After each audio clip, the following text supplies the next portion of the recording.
Hablemos de comunicación política.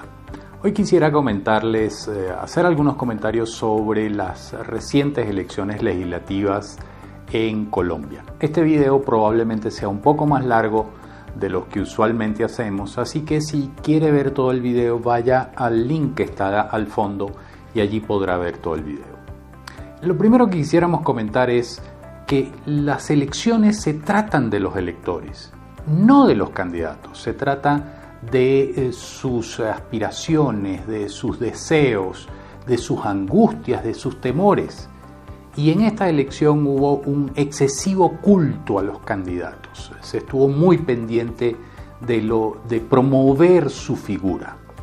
Fueron campañas, como ya comentamos antes, aburridas, con falta de creatividad, que no se diferenciaron, que no invirtieron en investigación, por lo tanto no tenían una estrategia clara y mucho menos un mensaje. Realmente había muchas propuestas y la variedad de propuestas era enorme, pero la pregunta es, ¿esas propuestas respondían a la necesidad de los electores o eran creencias de los candidatos? Entonces, ellos tenían muchas cosas, los candidatos tenían muchas cosas que decir, pero ¿alguno se detuvo a escuchar a la gente? Quizás esto sea un elemento importante para analizar por qué algunas campañas fracasaron y no lograron sus objetivos. Luego, el otro elemento interesante es que la participación en esta elección aumentó ligeramente, pero aún así esa participación apenas quedó en 48.8%, o sea, 52% de la población no fue a votar, no se manifestó, no le interesó el tema de elegir a sus congresantes. El voto en blanco tuvo un ligero aumento y aquí en Colombia el voto en blanco es un voto reconocido y que tiene validez y subió a 7.5. Interesante. La otra cifra interesante es que más de 2 millones de votos entre los votos inválidos y no marcados. Es decir, hay 2 millones de personas que o perdieron su voto o sencillamente no se expresaron. Otro tema interesante es, no resultó electo ningún joven menor de 28 años. Todos son personas muy adultas.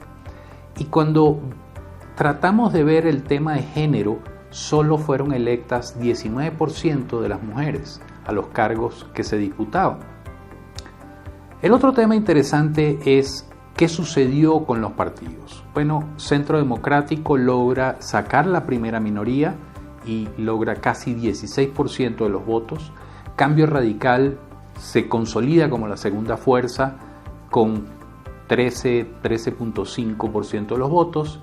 Y la Coalición por Colombia, es decir, la que representa a Sergio Fajardo, llega al 13%. Esos fueron los tres grandes bloques, pero esos tres grandes bloques apenas son el 42% de la población que votó. Es decir, la mitad de los electores que votaron en esta elección no estuvieron con esos tres grupos, lo cual quiere decir que está absolutamente disperso y que el Congreso quedó absolutamente diluido en cualquier cantidad de partidos. Algunos grandes y tradicionales, otros pequeños. Pero, ¿quién ganó a la final? Bueno, en política no necesariamente 2 más 2 son 4.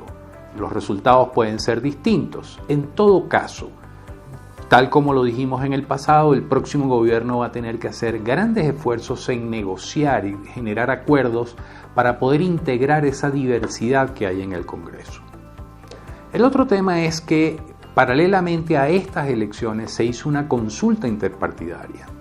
Esa consulta se llevó la atención mediática en Colombia. La consulta estuvo muy interesante, la gran consulta por Colombia, que era la que hacía Centro Democrático, tuvo casi 6 millones de votos, es decir, 16.7% de la gente que votó en la elección para Congreso participó con ellos. Esta consulta la gana Iván Duque por un amplísimo margen. La otra consulta fue la consulta de la Inclusión Social por la Paz, que disputaban Gustavo Petro y Caicedo. Ellos logran reunir 3.5 millones de votos en esa consulta, apenas el 9%. Quiere decir que solo el 25% de los que votaron en la elección participaron en esta consulta. De nueva vuelta, ¿quién ganó? Depende de cómo se analice. Mediáticamente estas dos consultas se llevaron todos los titulares de los medios. Ahora, la pregunta es ¿qué nos espera hacia adelante? Como dicen los americanos, game over and new game. Se acabó este juego, comienza un nuevo juego. Las elecciones presidenciales son otro tema. Dijimos en el pasado que esta elección del Congreso era una elección donde serviría de termómetro para lo que puede suceder en la elección presidencial. Y así fue. Hay un reacomodo de fuerzas, vendrá un reacomodo de fuerzas, vendrá una decantación del proceso donde veremos nuevos acuerdos, nuevas alianzas. Por ejemplo, habría que preguntarse qué va a hacer el partido de la U, el partido del presidente Santos, que no tiene candidato presidencial, pero sacó casi 2 millones de votos. Es una fuerza nada despreciable. Hacia dónde se inclinen ellos, eso generará un apoyo importante a algún candidato. ¿Qué va a hacer el Partido Conservador? Porque Marta Lucía Ramírez, quien compite en la interpartidaria de Centro Democrático, se presentó como independiente y se inscribió por firmas.